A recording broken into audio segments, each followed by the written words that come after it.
Assalamualaikum warahmatullahi wabarakatuh. Baiklah anak-anakku, untuk pengantar diskusi pada pagi hari ini akan saya sampaikan dulu sekilas materi yang sudah kita pelajari dari minggu lalu sampai sekarang. Di bab sistem reproduksi ini kita sudah mempelajari tentang pembelahan sel minggu lalu, di mana pembelahan sel itu dibagi menjadi dua. Yang pertama adalah mitosis. Mitosis adalah pembelahan sel untuk perbanyakan atau penambahan jumlah sel, di mana hasilnya dihasilkan dua sel anakan yang sifatnya sama dengan sel induk. Kemudian sifatnya kromosomnya masih berpasangan atau kita sebut sebagai diploid. Kemudian yang meiosis itu terjadi di sel kelamin, yaitu sperma dan ovum, di mana di sini tujuannya adalah untuk mereduksi jumlah kromosom yang tadinya sepasang menjadi setengah dari sel induk, sehingga hasil anakannya nanti dihasilkan 4 sel anakan karena terjadi 2 kali pembelahan ya, yang sifatnya itu haploid karena jumlah kromosomnya setengah dari sel induk. Nah, untuk tahapan pembelahan secara umum ada 4, yaitu yang pertama profase. Profase adalah tahapan di mana benang-benang kromatin menebal membentuk kromosom. Kalian amati di dalam inti sel, di situ sudah terbentuk kromosom yang bentuknya seperti pita. Kemudian kalau mau membelah itu mulai terlihat. Kalau misalnya selnya belum mau membelah, itu tidak terlihat. Nah, selanjutnya tahapan yang kedua adalah metafase. Metafase dicirikan dengan kromosom yang berjajar di bidang ekuator. Jadi seperti garis khatulistiwa di tengah, kalau kalian amati di gambarnya. Kemudian tahapan yang ketiga yaitu anafase. Anafase dicirikan dengan kromosom yang mulai bergerak ke kutub masing-masing. Jadi kalau kalian amati di gambar, kromosomnya sudah berpisah kemudian bergerak ke kutub dan kutub. Terus tahapan yang terakhir adalah telofase. Telofase dicirikan dengan terbentuknya 2 sel anakan, di mana membrannya sudah mulai terbentuk, kemudian ada 2 sel yang terbentuk lagi. Nah, kalau misalnya di meiosis berarti nanti 2 kali lipatnya ya. Kalau misalnya di mitosis ada 4 kali tahapan, itu berarti di meiosis ada 8 kali.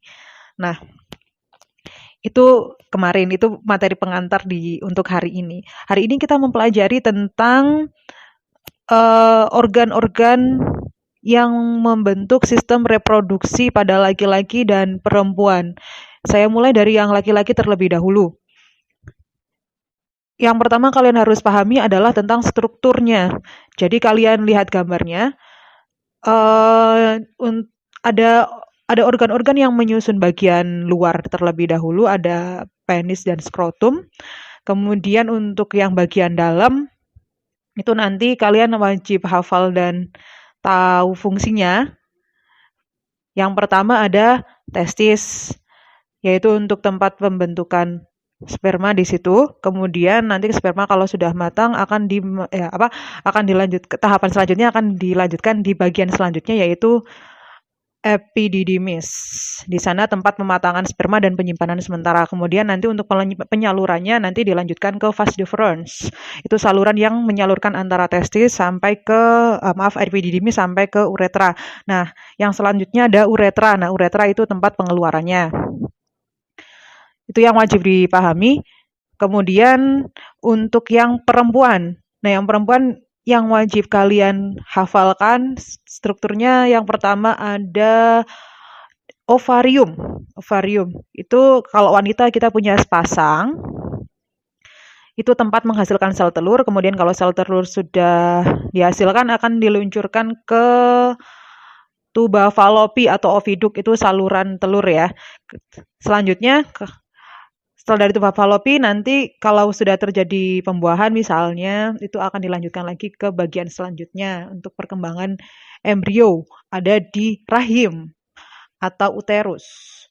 Nah, terus untuk pengeluarannya nanti lewat vagina. Nah, itu bagian-bagian yang harus kalian pahami. Nah, nanti kalau kaitannya dengan menstruasi berarti ada selaput dinding rahim, di bagian samping ya, bagian rahim itu yang namanya endometrium harus kalian kenal juga. Nah, kemudian untuk materi hari ini juga sekaligus saya sampaikan ke pembentukan sel kelamin atau gametogenesis ya, prosesnya namanya. Gametogenesis dibagi menjadi dua. Pada laki-laki kan berarti sel gametnya adalah sperma. Nah, pembentukan sperma namanya spermatogenesis. Genesis itu artinya pembentukan. Nah, itu dimulai dari sebuah sel yang cerita dulu nih jadinya. Sebuah sel kayak bahannya yang namanya itu spermatogonium. Spermatogonium membelah menjadi dua secara mitosis, berarti dihasilkan sel yang sama, nanti membentuk spermatosit primer. Spermatosit primer ini akan dilanjutkan lagi ke tahap pembelahan meiosis 1, membentuk dua sel anakan, membentuk spermatosit sekunder. Spermatosit sekunder akan membelah lagi menjadi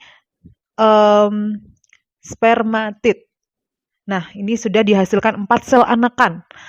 4 sel anakan ini akan terdiferensiasi. Terdiferensiasi itu artinya mengalami modifikasi bentuk. Dimana kalau sperma itu kan berarti kan bentuknya ada ekornya kayak gitu. Jadi dari satu sel bahan selnya itu spermatosit primer itu akan dihasilkan 4 sel anakan yang sifatnya haploid. Tempat terjadinya ada di dalam testis. Nah, kalau di laki-laki itu bisa menghasilkan banyak sekali sperma, bahkan bisa jutaan dalam sekali produksi. Nah, terus sekarang pada wanita. Pembentukan, berarti kalau sel gamet pada wanita itu namanya ovum atau sel telur. Proses pembentukan sel telur namanya oogenesis. Kita ingat-ingat gambar telur. Nah, oogenesis itu terjadi di ovarium. Prosesnya dimulai dari sama, kalau tadi ada sebuah bahan sel juga, ini juga ada namanya oogonium. Oogonium nanti membelah secara mitosis, dihasilkan sel kembar yang namanya oosit primer. Oosit primer ini selanjutnya akan mengalami 2 kali tahapan meiosis, yaitu meiosis 1 dan meiosis 2, sehingga nanti dihasilkan 4 sel anakan. Nah, tetapi bedanya apa? Kalau di laki-laki kan bisa dihasilkan 4 tadi ya, 1 sel. Kalau di perempuan, sel telurnya itu hanya 1 yang nanti yang dilanjutkan, yang terbentuk menjadi sel telur itu hanya 1. Yang 3 kemana? Yang 3 itu menjadi badan polar.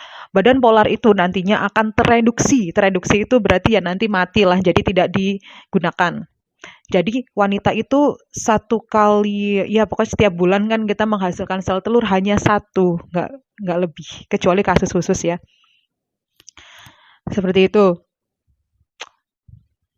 Itu dipahami dulu. Kalau misalnya ada yang ingin didiskusikan, bisa komentar di kolom diskusi. Terima kasih.